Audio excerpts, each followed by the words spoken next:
Marcellus, did you know kind of right off the bat that you had an open lane to the quarterback on that blitz there? When he put the running back in motion, yeah, I was like, I got him. If you were kind of motioning to your teammates before that happened, were you just making sure everyone was on the same page? Yeah, I was just giving them the play call. So, yeah. Pretty excited to have that play call? Oh, yeah, definitely. Every time it gets called, I get juice. Marcellus, did you have ball at all, or did you just hit him from behind with enough force to knock it out? I think I just, got him in his back, and then, yeah, he's like, because he pump faked it, so it was kind of loose, so, yeah. What goes through your mind when you get that call and you know you're most likely going to have a free shot at the quarterback? What's that millisecond like before the ball gets snapped? I hope he's throwing it deep, so he got to wait for it to come and give me a chance to touch the quarterback, at least get a hands on him. What's it like to see Frankie scoop it up and then take it back the other way? Were you yelling anything at him? Or? Honestly, I thought he had thrown it and just thrown a bad ball, so when I hit him, I was looking around to see if he had thrown it downfield, and then I heard the crowd still yelling, and I looked back, and Frankie was picking it up. So I was looking to go block somebody behind him, and he just took off, so I just took off next to him. Frankie had that big hit last week against Boise State. Now you get a big hit in the fourth fumble. You guys are going to compare, see who's better, who's bigger? No, Frankie could have that one. I think mine was better because I had the forced fumble. So, but it was a great play for both of us. If you could have done a celebratory dance, what would you have done?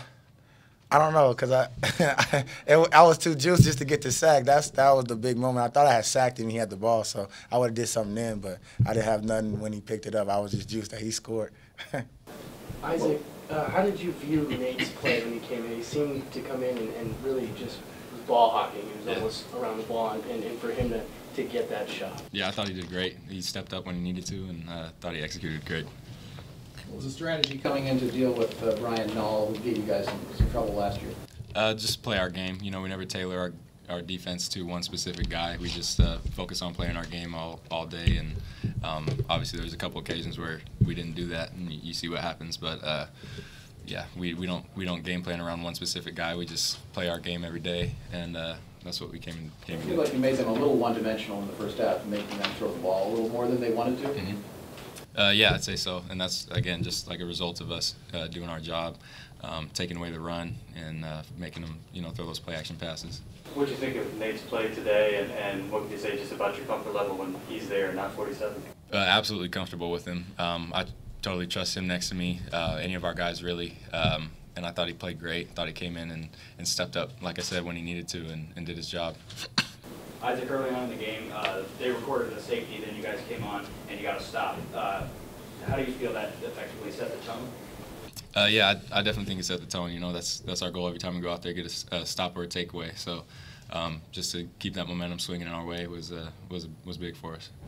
Was there any extra onus on you this week to come out and really have a good game with maybe just not the best week last week? Well, our coach was telling us, well, at least the DBs, to be more hands-on with the receivers. So that's basically what we had going through our mind the whole game, was just get hands on the receivers every chance we got, whether they're blocking or running a route, not getting the ball. Just always have hands on them, just get in their heads. So that was kind of like something that we had going through our mind throughout the game. Do you think that led to a couple of tense moments? It looks like there was a couple of times where you guys had to be not broken up, but told to. Yeah, we just out there just playing football, just being physical as we could, legally. So, it's just sometimes that just happens in football. How much better do you think you guys can get this season, and how much unfinished business is there left for you guys on the defensive side of the ball? Because it seems like you got a lot of continuity going so far. We got a long ways to go to reach our goals, and there's a number of different ways where we can improve, and we just got to focus on doing that. Every practice, every game, every opportunity we have to step out there and get better, and just have the discipline to do our job on every play. And the times when we don't do that, we see that it hurts us. Those couple times when they march down the field, it's just one guy out of his gap here, one guy missing his coverage here. It's little things, and so once we can fine-tune that and we can have the discipline to do our job every time, is when we're going to see us getting closer to our goals. Pip, what did you think about Harper at cornerback? I think he did a really good job today. He was real comfortable. I was helping him out as he got off the field and was asking me questions. It was just, another guy to step in and get the job done. Has he been taking reps there occasionally? He took some this week, because we had one corner out. But you know, you got to be ready to play any position that the coach puts you at. So you got to always be ready. He seemed pretty confident going in. Yeah, he was real confident. You know, didn't seem anxious, didn't seem worried about nothing. He knew the calls, he knew how to play, and just get out there and just make plays. What was it like seeing a bunch of some of the second stringers get opportunities today? Mason Vineyard, for one, he was a guy that pretty fiery in fall camp, and just kind of talk about Kingston Fernandez and those guys that came on and helped.